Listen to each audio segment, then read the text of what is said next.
Gente, você sabe o que já ouviu falar sobre o distúrbio, né, das células sanguíneas? Ele está entre as principais doenças do sangue e é caracterizado pela desordem da produção de glóbulos brancos, tanto para mais quanto para menos, né? Verdade, mas quem vai explicar para a gente melhor a respeito dessa doença é o médico oncohematologista, doutor Assuero da Silva, presbítero Assuero da Silva, que está com a gente mais uma vez aqui no nosso Notícias do Bem, participando. Doutor Assuero, seja muito bem-vindo. É sempre um prazer recebê-lo aqui no nosso Notícias do Bem. Obrigado pela disponibilidade em nos atender para falar desse tema hoje.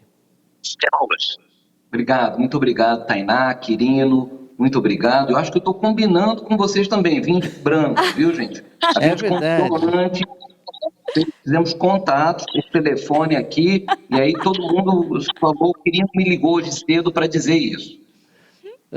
Isso chama bom gosto, doutor. O segredo é esse, é bom gosto. Mas, doutor, explica pra gente primeiro, o que são esses distúrbios do sangue e o que eles provocam no nosso organismo? Bom, deixa eu falar um pouquinho antes, tá, Quirino? Claro. Do ponto de vista prático, a medula óssea, que não tem nada a ver com a medula espinhal, a medula óssea é a nossa grande produtora de sangue. Ela vai produzir os nossos leucócitos, que são uma série de células, neutrófilos, basófilos, eosinófilos, os linfócitos, todos eles fazem parte das células brancas. A série vermelha, que são os eritrócitos, a hemácia propriamente dita, que tem a função fundamental de transportar o oxigênio, que leva oxigênio da ponta da cabeça até a pontinha do nosso pé, ou seja, todo o nosso tecido é oxigenado pela série vermelha, pelas células vermelhas. Pois bem, dentro das alterações da linhagem branca das células leucocitárias, é um bocado de nome difícil, né, querido, né, Tainá? Mas vamos tentar diminuir essa dificuldade dos nomes. Essas células brancas, elas sofrem uma série de regulações. Algumas vezes é extremamente importante que eleve-se o número de células brancas, porque elas fazem parte da nossa resposta imunológica. Por exemplo, diante de um quadro de infecção, é fundamental que as suas células brancas elevem-se para combater, seja o vírus, seja a bactéria. No caso de bactéria, a gente vai utilizar muito mais umas células chamadas polimorfonucleares. Olha, um bocado de nome difícil. Vamos diminuir esses nomes. No caso dos vírus, a gente acaba utilizando mais os linfócitos, tão conhecidos. E também são os linfócitos produtores das nossas imunoglobulinas, aquelas que a gente produz após a vacina. Então, veja bem a multiplicidade e a necessidade que a gente tem de, eventualmente, ter uma subida das nossas células brancas. Olha, doutor, vamos lá, Quirino. Vamos lá. Você sabe que eu tô aqui, eu tava olhando no celular, porque eu fiquei... Às vezes a gente aprende isso lá atrás, mas a gente não lembra, né? E eu fiquei assim, como assim a medula óssea é responsável pela produção de glóbulos vermelhos? Eu fui buscar as imagens aqui enquanto o senhor falava para eu tentar associar. Eu fiquei impressionada, porque eu imaginava diferente, uma coisa tão rígida, né? E eu vi que não é bem isso. Mas a gente entendendo agora esse processo que é fundamental, como é bom de conhecer o nosso corpo, né? Vem a pergunta, né? Como que isso tudo, essa desordem, como que chega a acontecer isso? Essa questão com o nosso sangue, né? Vamos lá. A medula óssea, só para a gente voltar um pouquinho, ela consta em alguns ossos nossos. O osso externo, esse da costela aqui na frente, as nossas costelas propriamente dito, e principalmente nos ossos da bacia, da nossa pelve. O interior desses ossos tem a medula óssea. É aí onde nós produzimos a grande maioria de todas as nossas células. Vou dar um número aí que é fantástico, viu, Tainá? Nós produzimos em torno de 100 bilhões de células por hora. Uau. Vou repetir, o número não está errado. 100 bilhões de células por hora. Olha que coisa fantástica. E que mecanismo maravilhoso. E todas elas sempre com um controle de qualidade fantástico, fazendo com que a gente consiga regular todos os mecanismos de defesa, de oxigenação, de limpeza do organismo, tudo isso regulado através de 100 bilhões de células em um só órgão, a medula óssea, produzindo isso para a gente. E essa medula, só para ter uma imagem bem clara para a gente, é o tutano. É o tutano que existe nos ossos. Quando a gente pega aquele osso de galinha e rompe ali no meio, aquele miolinho é ali onde está a medula. No corpo humano, igualmente, é o nosso tutano. E o principal tutano que produz o sangue fica na nossa bacia. Essa regulação tem uma série de elementos que fazem com que a gente regule. Para as hemácias, por exemplo, nós temos um hormônio fantástico chamado eritropoietina, produzido em cima do nosso rim, na córtex do rim, da suprarrenal. E aí ele libera esse hormônio que identifica quando nós precisamos de mais ou quando nós precisamos de menos sangue. Ele é o grande estimulador para a produção de sangue. E a gente precisa de outros elementos. Igualmente, as células brancas também têm outros estimuladores, outros hormônios que estimulam. Alguns que a gente até já conseguiu sintetizar e ter ele de forma até farmacológica, a filgastrima, um hormônio que a gente aplica para aquele que tem baixa produção de leucócitos, por exemplo. E aí a gente faz um estímulo nele e a pessoa volta a produzir a sua quantidade de células brancas. Mas eu tenho que ter cuidado. Eu sou professor, né? Não me deixa falar não, querido. Senão eu vou ficar aqui falando 45 minutos seguidos sem deixar vocês falarem nada, viu? Me interrompe, por favor. Não, mas está tranquilo, doutor. A gente está aproveitando a aula, isso sim. Agora, explica para a gente, então, em que momento acontecem esses distúrbios e quais são as causas principais desses distúrbios, doutor? O que chama mais atenção são as nossas leucemias. São os grandes aumentos leucocitários. Pois bem, uma leucemia pode ter várias causas iniciais. Como eu falei ainda há pouco, nós produzimos bilhões e bilhões de células por dia. Bilhões e bilhões e bilhões de células por dia. Uma leucemia é quando uma dessas células perde o controle de qualidade, vamos dizer assim, e ela é produzida de forma anômala. E quando isso acontece, e quando isso se reproduz, isso pode se caracterizar como uma leucemia. Ou seja, você passa a produzir células anômalas em quantidade muito maior. Elas têm uma regulação própria, elas não seguem aqueles elementos reguladores que eu falei ainda há pouco. E o que pode produzir uma leucemia? Pois bem, nós temos leucemias que são produzidas por vírus. Nós temos leucemias que são produzidas por estimulação radiológica, ou seja, quando nós temos radiação ionizante, muito comum naquele, por exemplo, que recebeu uma carga de radiação, muito conhecido lá, Hiroshima, Nagasaki, né, ao final da Segunda Guerra Mundial, aqueles que são expostos às plantas de produção de usina nuclear, produção de energia através da usina nuclear. Outra causa importante, algumas causas ambientais também são produtoras desse descontrole da produção leucocitária. Além disso, existem algumas outras alterações que são genéticas. Dentre elas, um cromossomo muito conhecido, gente, é um cromossomo Filadélfia. Olha que nome bonito, né? Mas que pode fazer com que a gente perca a capacidade de regular a produção de um tipo específico de leucócitos, né? E ele faz com que a gente tenha leucemia, e uma leucemia até uma leucemia crônica, com níveis muito elevados. Para você saber, querido, e Tainá, um nível normal de leucócitos em torno de 8, 7, 6 mil leucócitos. Uma pessoa com uma leucemia crônica dessa chega até 1 milhão de células circulando. Então veja que quantidade acaba tendo, e tendo inúmeros prejuízos. O principal prejuízo é que ele inibe a formação das células boas. Ela ocupa todo o espaço, inibindo então a produção da célula vermelha, a produção das células brancas boas, a produção das plaquetas, a produção de toda a nossa defesa e, consequentemente, todo o prejuízo que advém disso. Uhum. É justamente isso que eu ia até perguntar, né, doutor? Como que a gente enxerga, visualiza ou sente isso no nosso organismo? Como que isso se manifesta? São diversas formas? Pois é, Tainá, eu fico às vezes até com medo de falar isso, porque daqui a pouco vai estar todo mundo ligando aí para a redação dizendo que está sentindo alguma coisa, tá? Ai, meu Mas Deus. vamos. É verdade, Tainá. Então prepara aí o ouvido que vai ter gente ligando para vocês. Mas vamos lá.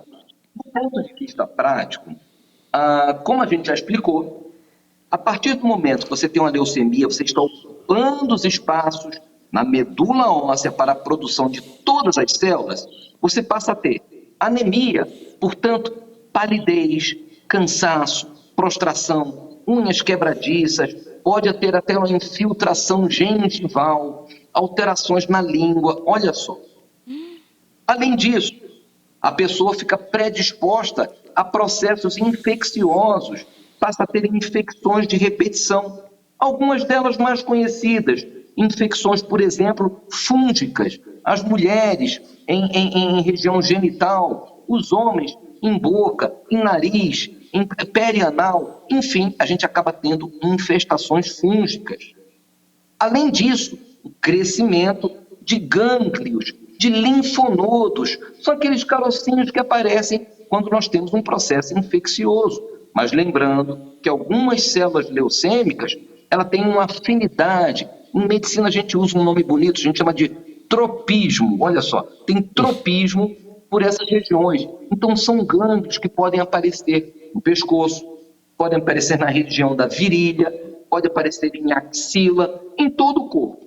Além disso, o aumento do baço. O baço, esse órgão que fica aqui logo abaixo do nosso pulmão, do lado esquerdo, ele pode ficar crescendo e, consequentemente, dando sintomas de plenitude. Você acaba não conseguindo comer, tem o braço, tem até a barriga estufada, enfim, os sintomas são muito variáveis. É claro que quanto mais tardio for feito o diagnóstico, mais sintomas a pessoa vai ter. Mas na prática, Tainá, o que acontece é que num exame de rotina, após um mal-estar mesmo leve, a gente identifica alteração no hemograma.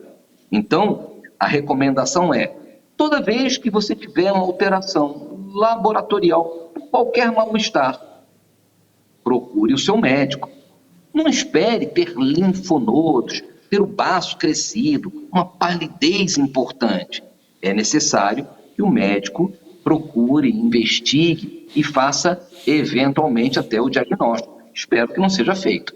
É verdade. Agora, e aí, como sempre, né? Como tudo, quanto mais cedo a identificação, mais fácil o tratamento e melhor resultado, né, doutor? Perfeito, querido. Você foi perfeito. Olha só, querido. Você passou mal por qualquer aspecto, não fique achando sempre que é algo normal. Procure atendimento, que inicialmente vai ser um atendimento básico. A partir daí, encontrando alguma alteração, poderemos questionar as alterações hematológicas. Deixa eu te contar um dado, querido. Você sabe qual é a doença mais prevalente no planeta? A anemia. Pasme, a anemia. Em torno de 37% da população no planeta tem algum grau de anemia. E veja, na imensa maioria dos casos, ela é diagnosticável, ela é identificada, ela é tratável e é curável. Olha só que coisa fantástica. Então, exige aí uma campanha de todos nós para que tratemos as nossas anemias. As leucemias vão ter um outro critério, tá? Claro, vão ter um outro contexto, bem como os linfomas, o mieloma e uma série de outras neoplasias, de outros cânceres sanguíneos. Olha, conforme o senhor foi listando aí, eu já fui pensando aqui, né? Mas a gente mantém a calma. Mas, doutor, assim, os antigos falam-se muito de limpar o sangue. Tem algumas plantas, algumas coisas mais naturais que faz essa limpeza desse sangue. Tem alguma relação? Mito. É mito? Porque eu lembro que eu falava assim, quando era adolescente, dava uma espinha, falava assim, é o sangue sujo, tem que limpar esse sangue. Qualquer coisa, era o tal do sangue sujo, né? Pelo menos os antigos falavam muito isso. Os antigos ela apontou para mim. Nenhuma relação, Não, é tudo que eu bem. queria concordar, queria que concordasse comigo. Ela falou de você, querido. Eu sei que amanhã é aniversário dela, mas eu não perdoava isso não, viu, querido? Não, mas existe alguma relação? Qual que é essa relação? E se realmente essas ervas mais naturais, essas plantas, esses chás, eles limpam mesmo esse sangue? Bom, vamos lá, Tainá, sua pergunta foi ótima, extremamente boa, porque o que a gente lida, volto a dizer, eu sou médico, eu sou um professor, eu sou muito ligado à ciência ortodoxa, né? Do ponto de vista científico, não existe objetivamente nada para limpar o sangue. Mas existe muita coisa que suja o sangue. Isso sim. É claro que alguém que tem uma dieta absolutamente irregular, fundada em carboidrato em excesso, gordura em excesso, alguém que faça uso irregular de hormônios, seja para beleza, para ficar forte, seja por qualquer outro motivo, alguém que use medicamentos de uma forma irregular, desnecessária, esse sim vai estar sujando o sangue. E o que a gente faz para limpar o sangue? A regra é simples, e você conhece todas elas há muito tempo, Tainá, você que é a mais novinha, o Quirino é velho, como você disse, né? Todos nós sabemos, a boa dieta, ingerir uma quantidade elevada de líquidos, água, beba água, coma frutas, legumes, diminua sua ingesta de carboidrato, faça atividade física, isso vai ser suficiente para limpar o seu sangue. Quanto a chás, olha, chá de quebra-pedra, chá de espinheira santa, chá de... E os nomes vão chás mais conhecidos aí. Todos eles podem até ter alguma função farmacológica. E a gente não tem dúvida da necessidade de a gente estudar ainda mais toda a nossa botânica e toda a farmacologia que a gente tem envolvido. Mas do ponto de vista prático, o mais importante é a gente não sujar o sangue. Vou dar um exemplo claro. O adolescente que está na academia e resolve de uma forma irregular tomar um hormônio, porque ouviu alguém falar, para ele ficar forte. Esse hormônio vai fazer um transtorno importante, não só no seu fígado, como também na sua medula óssea, podendo produzir cânceres, aumentando exponencialmente a produção de células vermelhas, tendo uma série de prejuízos. Então veja como é que o uso irregular, não recomendado de algumas medicações, de alguns hormônios, podem sim produzir prejuízos. Mas se eu tivesse que dizer, só para completar isso, um chazinho, claro que pode fazer bem, mas não no sentido terapêutico específico. Beba chá, beba água, beba suco, beba leite. O leite, por si só, mantém a boa hidratação. O leite é um excelente hidratante, até por conta da gordura que ele tem.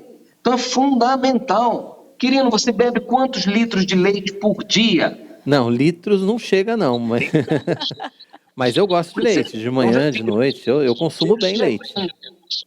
Os antigos então, tomavam olha, bastante leite. 27, 28 anos que você tem, não é isso, querido? Você precisa de em torno de 1 litro de leite por dia para suplementar a sua quantidade de cálcio e na hidratação. Isso permite que você tenha uma certa tranquilidade, não precisar ficar bebendo aqueles 3 litros de água. Então, nem veja imaginava. Que coisa fantástica. Até porque as pessoas falam que leite em excesso faz mal, né? Dizem. Não faz, então. Eu tenho uma dúvida. Veja, existem situações específicas. As pessoas têm intolerância, as pessoas que têm uma baixa digestão, mas o leite é um alimento fantástico. Eu sou um fã do leite, Que maravilha. Eu tenho uma dúvida, porque assim, eu tenho intolerância, então eu acabo tomando esses leites sem ser aquele puro mesmo, né? Isso também dá o mesmo efeito?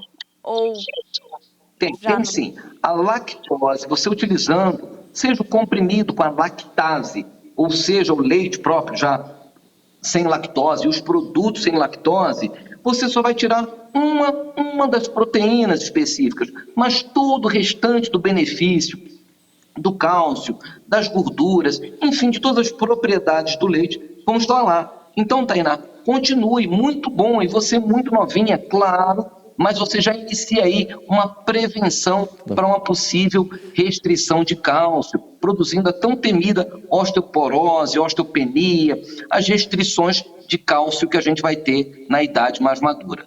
Tá certo. Muito bom mesmo. Excelente explicação. Como sempre, né? Pode falar, doutor. Pode falar, doutor. Não, desculpa, Tainá, perdão. Não? Só para te falar, e o leite é também fundamental na produção do sangue. Um sangue de qualidade, você precisa do leite.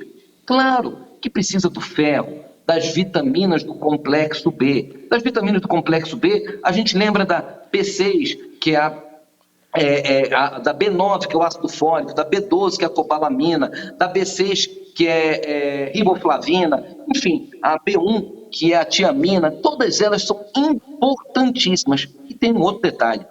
Alguns estudos mais recentes dizem que se você suplementa, isso ainda vai ser confirmado, a ciência ainda vai estabelecer isso, mas se você suplementa bem a quantidade de vitamina B, parece, vai ser confirmado, que você diminui a incidência das doenças cerebrovasculares, Alzheimer, Parkinson. Olha só que coisa fantástica.